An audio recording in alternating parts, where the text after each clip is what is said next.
Hello everyone, good afternoon. It's a bit warm here and Duran's in the back and Andy's here and Erin's hiding somewhere. She went somewhere. She ran away. She ran away. So good afternoon everyone. Ari's here with me as well. Say hi, Ari. Hi. Hi, Ari's on the side here because there she is. Maybe you complained that you didn't hear her. Now she's right next to me. Hello AJ, good afternoon, good seeing you. It's really warm here. Anna, good seeing you as well. Greetings, good afternoon everyone. And for those of you on YouTube, thank you so much for staying with the Bisimoto channel. I appreciate you joining me this afternoon. And we use this opportunity to talk to people live all around the world, to answer tech questions, engage, and have a good old time, which is pretty nice, you know? Yes, Gen X Chris, good afternoon. Yes, I've had plenty of experience with the Civic Si 10th Gen. Not only did we do a commercial with American Honda, I had the opportunity to get them here very early on. We developed some downpipes, cat bypasses, and did some really cool stuff with flashing with our friends from K-Tune. K-Tune, I'm sorry, which is pretty nice. Hello, James. Good seeing you. Thank you for joining us today. What up, Bam Bop Powell? Good seeing you as well. Yes, pre-workout is still in effect. No wonder. Ari says no wonder I'm hyper because I had pre-workout this morning. I did. Actually, I have it every day. For those of you who don't know that, I was just super tired yesterday, you know. Thank you so much, Bam Bam. I appreciate that. Hello, Sam. Good afternoon. Good seeing you. Hello, Jonathan. JDM Wong, I'm going to call you this afternoon. We have to talk about this madness that's going on right back here. So you see, it's devoid of an engine, and it's really high in the air because it's very lightweight, and Duran is doing some crazy stuff with the brake system right now. Honda for S2000, yes, we've tuned tons of those, and it works actually well, especially with the direct injection setups, you know? Hello, Live Naked Cars, that's your name. Yeah, actually, that's going to be my little cruiser, and I have tracked it, so I've taken it to Fontana, and it was crazy. I got up to 158 on the Roval. It started coming around on me, which is pretty nice. Sam says, get to work, Duran. That's what Sam says to you right here. Yes, good afternoon, doctor. You love the BC wagon. You're a huge fan as a mechanic to another. Keep up the good work. Thank you so much. I appreciate the kind words. Yes, you do, JDM. By all means, please come by. Things are happening very quickly. AJ, good afternoon. Good seeing you, sir. Top notch. I am doing absolutely fantastic and splendid. We're having a good time here on this nice warm day in Ontario, California. I haven't done much work on the M3 yet, Gala. But if I had a relationship with BMW, and we did, I'm sure I'll have a blast. The pre-workout I use, what's the name? It's called Best Pre-Workout. I'm trying to remember the name of the company that makes it. And I have it in a sour apple flavor. That's what Lee, Fabian's mom, recommended to me. It's really good. I was really super strong this morning. I was like, really strong. It was pretty good. Okay, so guys, many of you sent in questions today. I'm here to also answer questions live.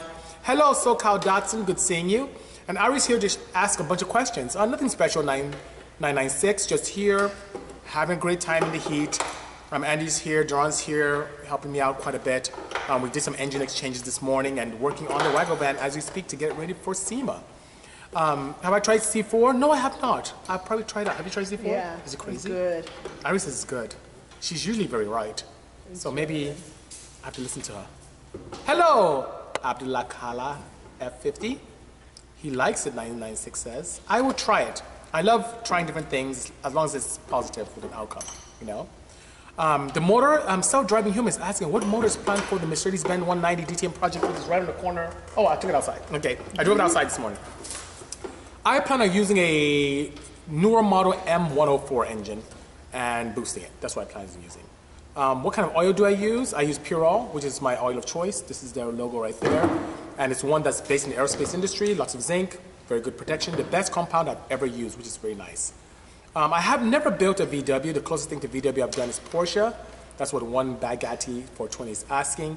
Thank you so much, S2K. I appreciate the kind words. And yes, JL, MIA, one day we will meet. Greetings, Line Shark 5010. So Ari, what questions do we have first so I can take care of my people? We got a question from Fabian KB. Fabian KB has a question. He's asking BMW engines or Volkswagen engines? Which one is better in terms of capabilities and performance? You know, both Volkswagen and VW have had very powerful power plants. I'm particularly, I would say, partial to the inline 4 engine that's in the Golf R. I like that one quite a bit, and I like the iron block. I like how robust it can be. I like the potential for doing tons of power horsepower, 700 horsepower north to the all-wheel drive. with a factory head, which is pretty nice. I love the fact that they have a global ECU that allows you to modify them and add the port injectors to a direct injection system without having to go with a full standalone. It's very, very clever and a global platform which I find appealing. But BMW has so many different options in boosted applications, NA applications, and large displacement, large cylinders. It's kind of a toss-up, it depends. Overall, I feel that BMW gives me more options as a tuner, but VW in the smaller displacement or smaller cylinder arena reigns supreme. That's my opinion. Yeah, thank you so much. That is the Odyssey back there. Chilling, have a good time, by all means. Yes, AJ. AJ's here. AJ, we didn't get any questions from you. What's going on? Is he sick? Are you ill? Harry, I saw you sick. Yes, it's my first overhead project. Absolutely, absolutely. And we have one right here that we're playing with as well, in addition to one back there, which is pretty cool, you know? Yes, a ton. So Mike left knee effing hurts. I'll say effing hurts. Asked the question, can any performance-wise be done to a fully electric vehicle such as Tesla? Absolutely. You can play with inverters, windings, gearing. There's so many things you can do. Especially from an inverter's perspective. See, he's being very naughty over there. He's being naughty, which is pretty nice, you know? Arnie, it's not stuck at all. I have a flash in it. I have an exhaust system. It's talking about the Viper back there. I have an induction system on it as well, but I will stay, it looks like for that one, I will stay naturally aspirated. And for the one right here, it's going to be a twin turbo, which is pretty exciting, you know? Hello, Rudd. Good seeing you. Get body right. Good seeing you as well. F the East Coast. Oh, no, that's not a polite thing to say, Zinct, Ray. That's not very nice. Hello, Dads. Good seeing you.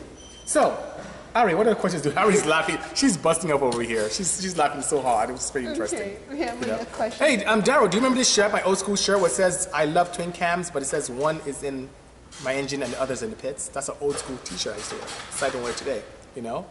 Are you going for the Civic? Am I going for... That doesn't make sense, my good friend, Doc Strange. That's a strange question from a strange screen name, you know? Thank you so much, Relic. Appreciate the kind words. Oh, my pleasure, One Bagatti. It's my goal to help. Anything I can do, you know? Hello, Ghost You. Dr. Strange, you're asking and saying strange stuff. Give me one good question and a sentence, and I'll be more than happy to assist. You know? Okay, all right, next question. Okay, question from Kill SR. Kill SR has a question. When are we going to see an LS swap? He's asking when we're going to see an LS swap, and then Joker's Wild says, if you could build a budget LS, what would you build? So the world is all about LSs. I mean, Duran and I were talking about that last week, about how people just LS everything, and him and I came to this conclusion that it really kind of takes away some of the creativity in the automotive world because it allows for a cost-effective, high horsepower, high torque application with just bolting something in. And I'm big on creativity, thinking out of the box, creating opportunities, and looking for engine performance and efficiency where people typically don't look. And the LS is too straightforward. So to answer that question, I don't have any plans of doing it. I'm a huge advocate of keeping engine marquees together. So you will not see much of an LS swap from here at all.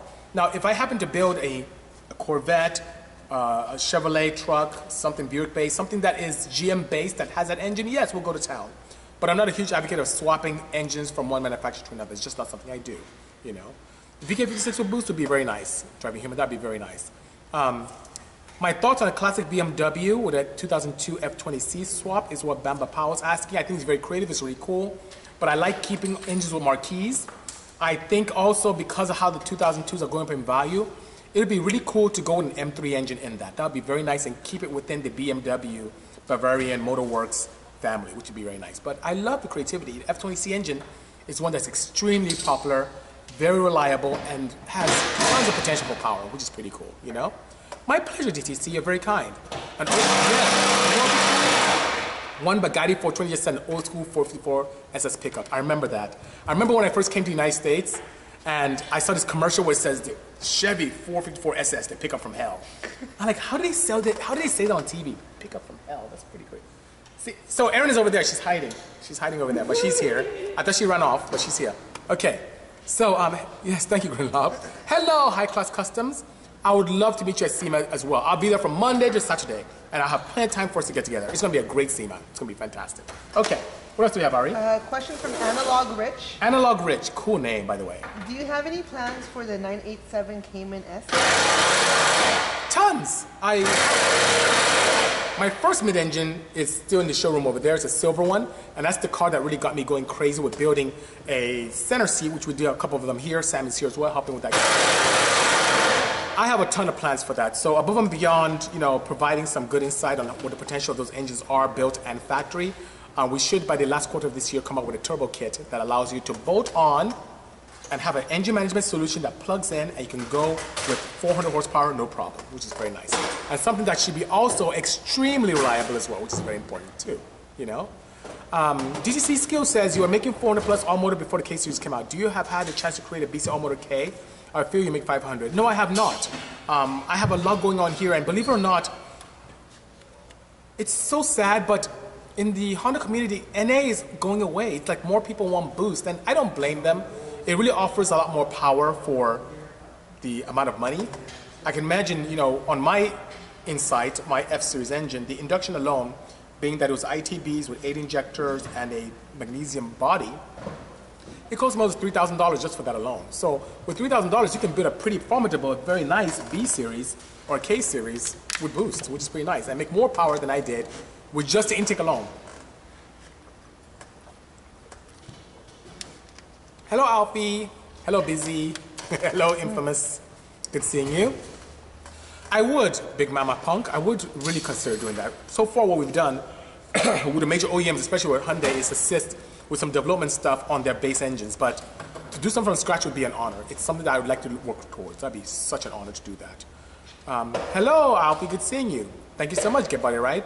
My pleasure, DCC. Thank you so much. Okay, what else do we have, Ari?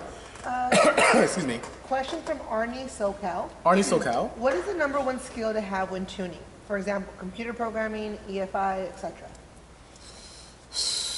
That's a really good question. So he's asking to tune, what's the #1 characteristic, or I would say talent to have or something to focus on? That's a really good question.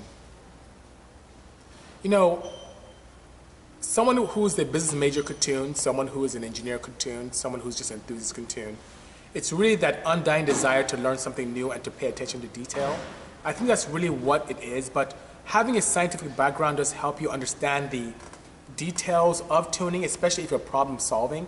So if you're just doing a simple thing where you're shooting for a particular AFR, you're going up and down on numbers to get that fuel ratio proper, and you're looking for ideal crossover for VTEC or iVTEC or cam control or any of that nature, it's very good, easy to do that if that's all you're focusing on, ignition timing and optimizing all that stuff and looking at knock. But if you do have a good grasp of engine concepts, either through reading, being an engineering student or engineer, having significant appeal for anything scientific, I think that gives you a leg up because it gives you an opportunity to see if something does happen.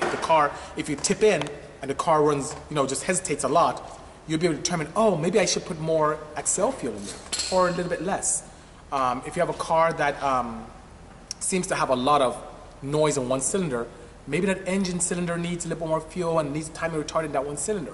These are things that happens if you have that critical thinking skill. So I guess I pretty much answered that. Hi, Shell, good seeing you. I think critical thinking is the concept. It's what you should have, the ability to solve problems and think ahead and think outside the box, what can allow you to be a very good tuner. Above and beyond having a degree or having any particular skill that's so geared towards that. So that's my ideal. Pepe is asking, Duran, Pepe is asking what engine is going to Wago van. I can't say anything yet. It's going to be a very good engine. Tell you what, he's smiling because he knows what it is. But it's going to be an engine that a lot of people are going to be shocked about. Tell you what. He said LS. Well, it's not an LS, guys. I'm playing LS. Okay, so that's pretty good. Could you give me advice on a mount kit for an Accord single cam swap on an EG? Any advice? Easy.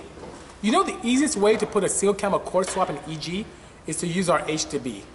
That's the easiest way. We have an H2B kit that allows you to use a B series gearbox, an H or F series engine. It comes complete with mounts.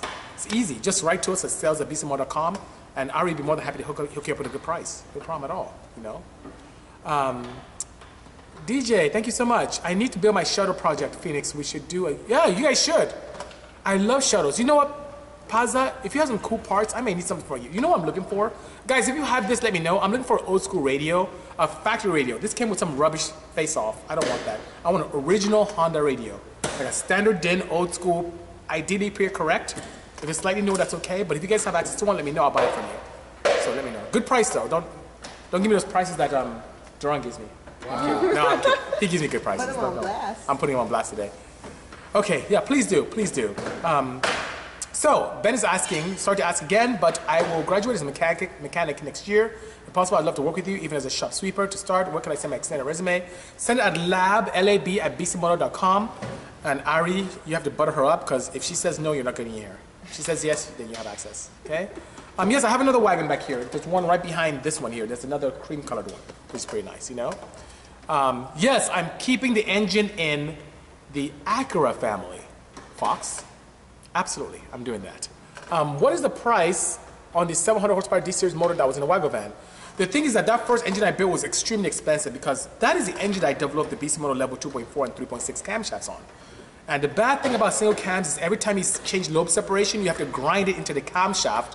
So that's so difficult and expensive to do. I spent so much money changing camshafts, just to see what differences it would make with 1 or 2 degrees of lobe separation that's closer than not ideal. So I learned quite a bit with it. So, but if you break down the parts individually, not including myself or Jerome building the engine for you, in the hard parts, you'll be looking close to $3,800, maybe $4,000. That includes the sleeves, the rods, the pistons, the head work, the induction, stuff like that. It will be thereabout. And then the turbo will be on top of that. But just for the engine itself, it'll be in that vicinity. Zephyr has a question. He says, if a manufacturer recommends 2 different viscosity oils for the same engine, 020 and 030, would the higher viscosity be better suited for performance use? So to answer your question about performance, the answer is no. The thicker oil, no matter what, takes more energy to pump through the engine. Pumping losses.